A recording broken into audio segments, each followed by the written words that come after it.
Welcome to my Facebook live streaming. Speaking of listening, that's what I'm calling this now after some podcasts I did a while back. Speaking of listening, I'm Arnie Buss. I'm a relationship coach, workshop leader, and all-around guy who helps you with communication of all kinds. And today I'm continuing talking about boundaries, and that's something which keeps coming up again and again. They are so important. And I have to say that I'm a little bit frustrated with some of the literature that's out there because it seems that in a lot of the articles and the books that I've read have lots of great information. But what I found is that they tend to be a little bit light on specifics on two grounds. First of all, making it absolutely clear what a boundary is and what it isn't. And I hope to give my take on that. And second, they also seem to be light on specific ways of setting boundaries. I keep reading things like, okay, we'll identify something and set a boundary. And okay, well, how do I do that? Again, there are whole books on this that again have excellent information. Again, I'm not trying to knock them by any means. I'm just trying to identify and fill what I perceive as a gap in the whole boundary literature. So today I'm going to talk about, well, what are boundaries? Talk about the different types of boundaries. And I've seen some good articles that identify what these are, and I think it's important to understand that. I want to go a little bit more deep with that as well.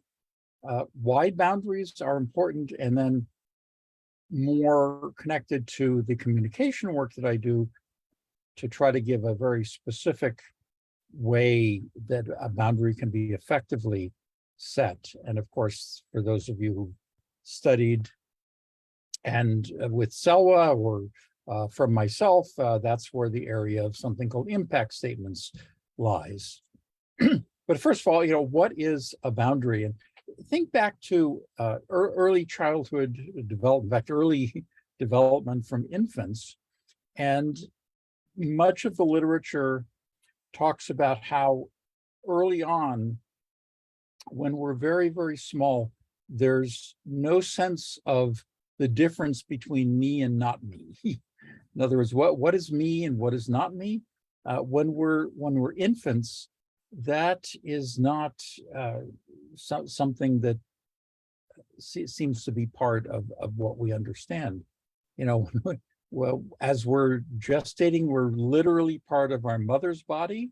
So we're really completely 100% dependent physically in utero on our mother, on our mother's whole body. He's taking so much out of her to make sure that we get nourished and fed and grow. And that is, the me versus not me is something which develops gradually. The idea that not everybody is me. Even when my adorable grandchildren went through the toddler stage, and in the toddler stage, it's like there is a sense of me versus not me, but there's not a sense of mine versus not mine. In other words, the toddler rule is if I see it, then it's mine. So that's now one metaphor that I see a lot has to do with a property line. In other words, a property line is what sets off what my property is from my neighbors. And of course, there's that Robert Frost quote about, good fences make good neighbors. Again, a fence is one possible analogy for a boundary, but That property line, that's again another important distinction between what's mine and what's yours. Interestingly, a few years ago, we had a little bit of a conflict with one of our neighbors who wanted to put up a fence, and we felt that the place where that fence was going to be a bit on our property, and they, of course, insisted that that it wasn't.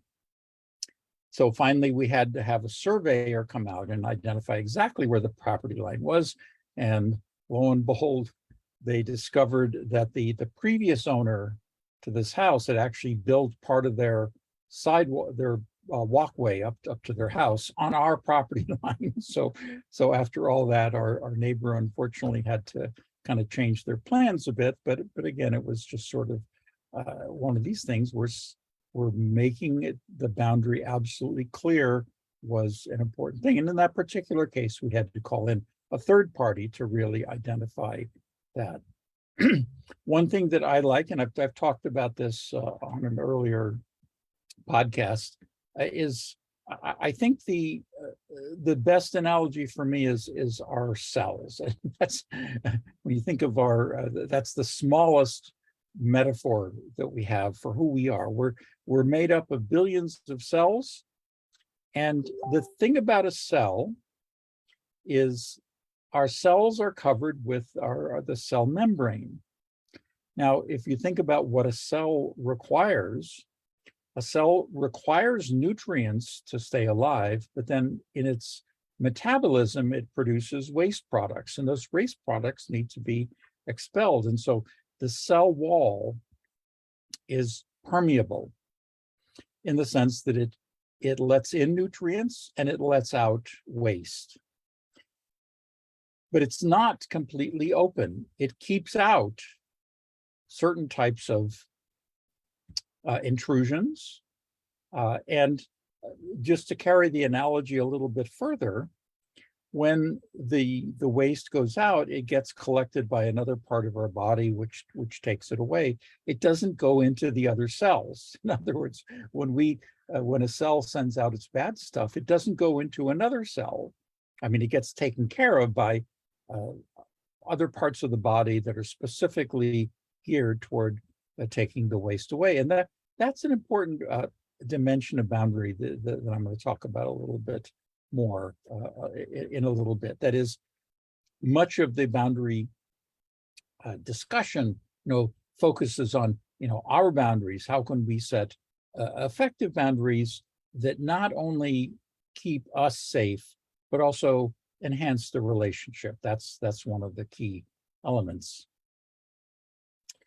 So what are boundaries? Again, to me, just comes down to what is me and what is not me.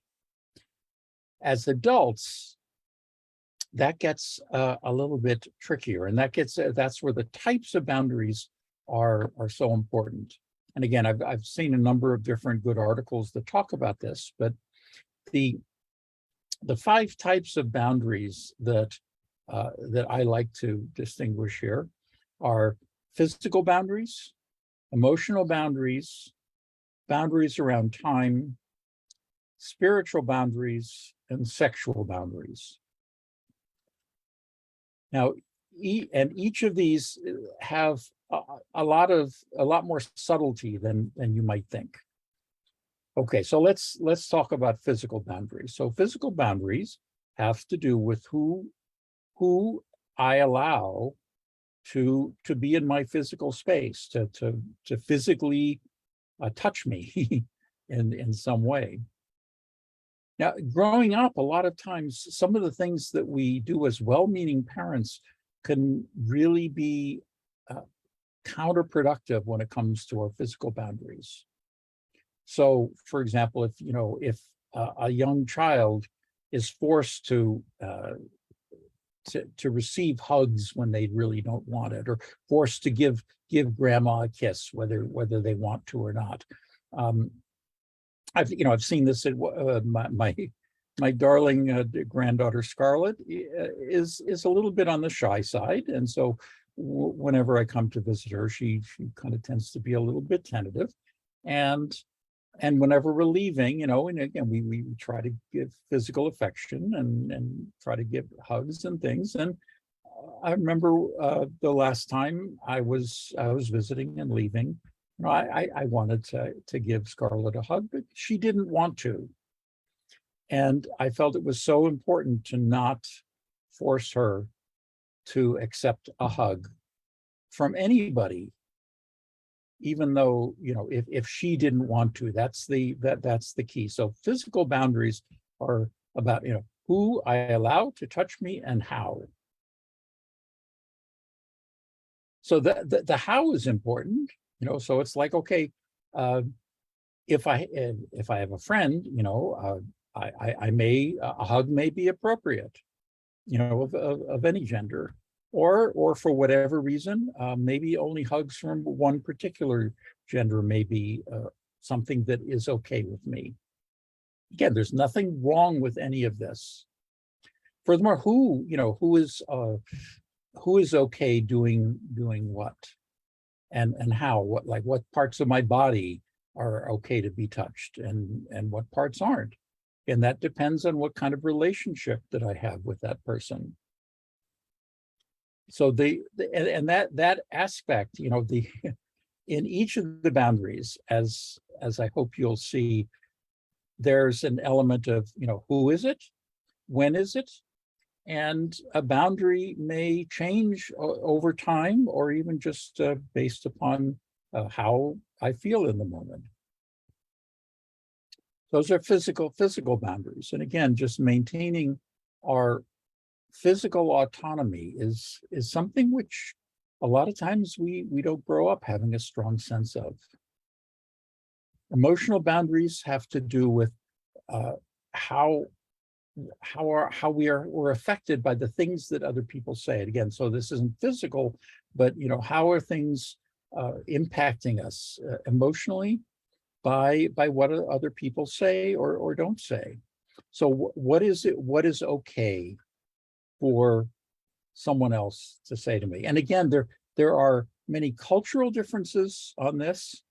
Actually, if I go back to physical, there are cultural differences in terms of just how close is appropriate for people who are just acquaintances. I remember a friend of mine from the Middle East at one time. They're culturally, evidently, when they spoke to each other, they were much closer together than I felt comfortable with. So I felt he was always invading my personal space, and I always kind of felt I had to back off a little bit. And it was nothing he was doing. He was a wonderful, charming man, and it just culturally, that's kind of where that was. So that was something where it's just like communication is important about how, okay, when it's this close, it's uncomfortable for me. I'd like to be spoken to a little bit more distant, and it's everybody's right to absolutely have bodily autonomy. Coming back to emotional has to do with how I'm being spoken to, and how that impacts me. And again, it all depends on who and what culturally. There are lots of things. So here's something that, depending on your gender, there may be a big difference. A lot of times, men express emotional intimacy in a way which women find very confusing. So it sounds like men are just always making fun of each other, disrespecting each other, just downright, criticizing each other. And for really close men friends, that's a way that many of us show intimacy. So it may look like abuse, but it's actually okay. Now, if somebody is a good friend of mine, and we're just kind of bantering like that, then that's absolutely okay. Now, if there's somebody who I don't know that well, or if I'm just meeting and they start kind of coming at me that way, no, that's not okay. So when it comes to emotional boundaries, we have every right to express what is okay and what is not okay to be spoken to. Time boundaries, that's another important dimension that I don't think I had talked about before. But I was reading an article and they talked about that, and that's a very important thing, like how I choose to spend my time and whether it's being imposed on. That has a number of different dimensions. So one might be as if we have an agreement to meet at a particular times, whether it's for a meal, whether it's to an activity, and the other person is just sort of chronically late. Well, that's for me, that would be overstepping my time boundary. In other words, the time that I'm sitting around waiting for this other person to come, again, for no good reason. Obviously, in any specific situation, there might be circumstances. And if it's something which is habitual, then that's something that needs to be addressed as a boundary. That is, my time is worth it, and my time is precious, as is yours. Another might be situations where you're in a conversation and you want to leave and the other person just kind of keeps talking. Sometimes this happens on the phone or just even in person, and say, well, I got to go now. Oh, okay, yeah, blah, blah, blah, blah. So has this ever happened to you? A lot of people I hear, they sometimes get stuck with that one person and they just won't stop talking. Well, again, that's a time. It could be it's not that they're saying anything bad, so it's not an emotional boundary, but it's a time boundary, because now it's on my time. It's not our time together anymore. It's my time. Spiritual boundaries, again, that's a deep topic that I'm just going to touch on a little bit, but basically we all have our own notion of spirituality or lack thereof. So religion is has a spiritual aspect, and there are a lot of people who say, well, I'm spiritual but not religious. And regardless of that, spirituality seems to be an important part of every human being, even in people who don't have any particular religion or any specific beliefs about that. Where the boundary comes in is when another person tries to either degrade or criticize or encroach on a deeply held belief, a deeply held spiritual belief. So it might be putting down Muslims, putting down Christians, putting down Jews, putting down atheists, putting down Wiccans. That's, and trying to be convinced that my spirituality is not the right one can be a violation of a spiritual boundary. Again, that's a deeper topic that I don't want to go into too much more now here. Sexual boundaries.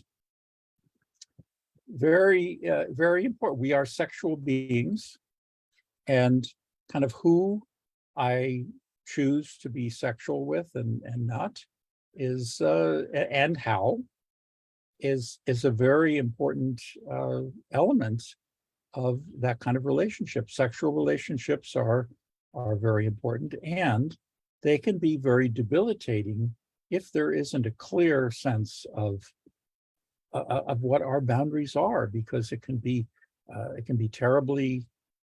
We may be in a situation where we are tolerating things that our partner is doing that are not okay.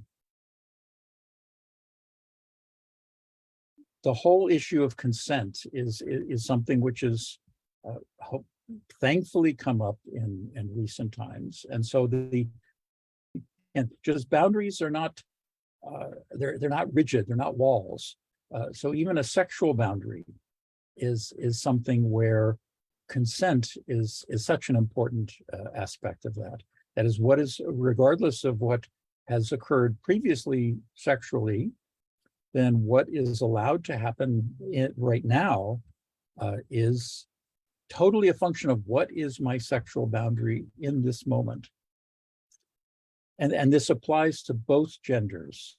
And it applies not just to heterosexual relationships, but also all relationships. LGBTQ relationships that are sexual also have this element, or even people who are asexual. Again, what it is just so important, because that can change. It can sometimes change 1 minute to the next. And again, that's why consent is such an important element of all of this. Interestingly, the Department of Defense has a training on all this. It's actually very, very good training where they are very, very clear about what consent is all about. So that's, again, another very important topic that deserves much more than I have time to give it here. So why are boundaries so important? Well, they're important because they help us be more authentic in all of our relationships. You know, who I am is in a sense defined by what all of these different boundaries of me are. You know, just as kind of who I am physically is defined by the boundary of my skin, and depending on what your beliefs are in this. I mean, my boundaries may even extend beyond my physical body as well. So having clear boundaries helps me be authentic with someone else. And the other aspect of boundaries is that it is just as important for me to honor my boundaries. It's equally important for me to honor others' boundaries. So I need to be mindful of whether anything that I'm doing or saying is in fact impinging on the other person. I mean, ultimately, it is important to understand what the other person's boundary is, because theirs may be very different from ours. Again, just from my Middle Eastern friend, you know, he didn't realize that to me, talking that close was something that felt uncomfortable to me.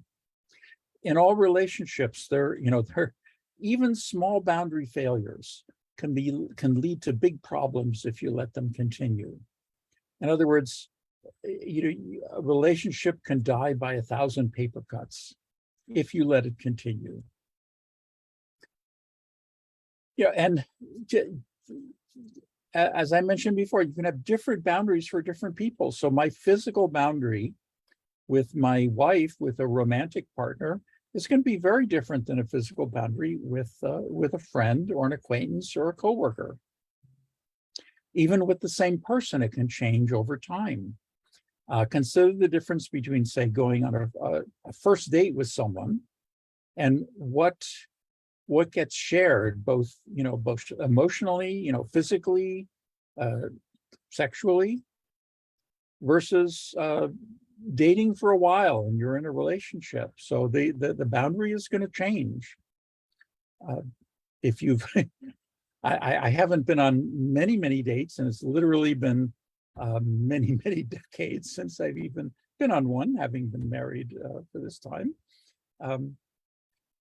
But think of, have you ever been on a date where the other person just kind of overshares? Again, that's kind of an emotional boundary violation there.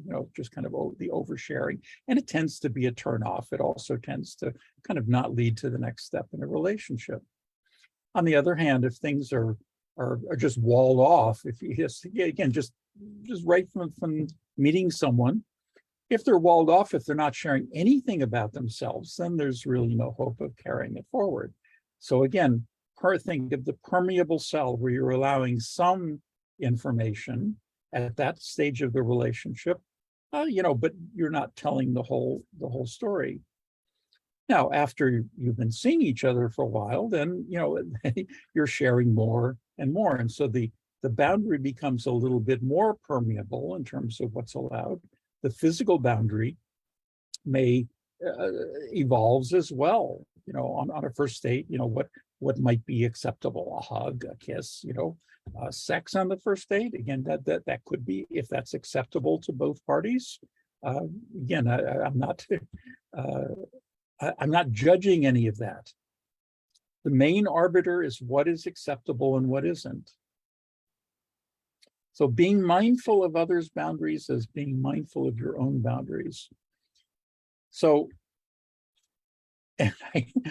I'm looking at the time and I realize that I'm falling into the same little trap that I've criticized some of the articles for, that I've talked a lot about this in the abstract.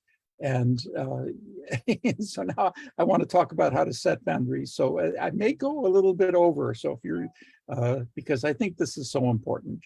This is where it gets into so much of the work that I do. So how do you set a boundary? Because so many times when I read this, well, just set a boundary. Well, obviously the first part is to get clear about what is acceptable and not acceptable. And I like those terms rather than boundaries, because boundary is kind of a little bit more abstract than what is acceptable and not acceptable, because you can get very clear about what words are acceptable and what words are not acceptable. And then after you're clear about that, and that's such an important first step, and many of the articles and books talk about that. So they're fine on that. However, communicate clearly what is acceptable and what isn't. And this is where I differ a little bit from much of the things that are out there. The key is to focus on behaviors, not on beliefs or attitudes or values, behaviors. And that's why the most effective way that I found is what I call an impact statement. Now, if you want to learn more about impact statements, you can join me in one of my free sessions, one-on-one, or you can sign up for one of the workshops that Lee Garland and I will be putting on in a short while. There'll be more information about that, or you can read about it in our book, Here, How to Engage with Our Aware, Loving Heart. And there we have a whole couple of chapters on impact statements, and what they're about. So, but here there are 3 parts to an impact statement, and each of them is so important, and each of them are challenging. They are simple, but simple is not necessarily easy. The first step is to describe the behavior objectively, without judgment, without criticism. Just like the analogy that I like is a video camera. A video camera has no opinions. A video camera has no judgment. It has no criticism. A video camera just records what you see and what do you hear. What do you see? What do you hear? So, for example, instead of saying something like,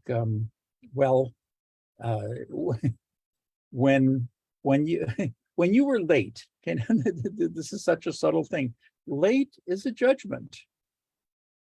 How can it be described objectively? Something like, I was told that the meeting would be at 6. It's now 6:30.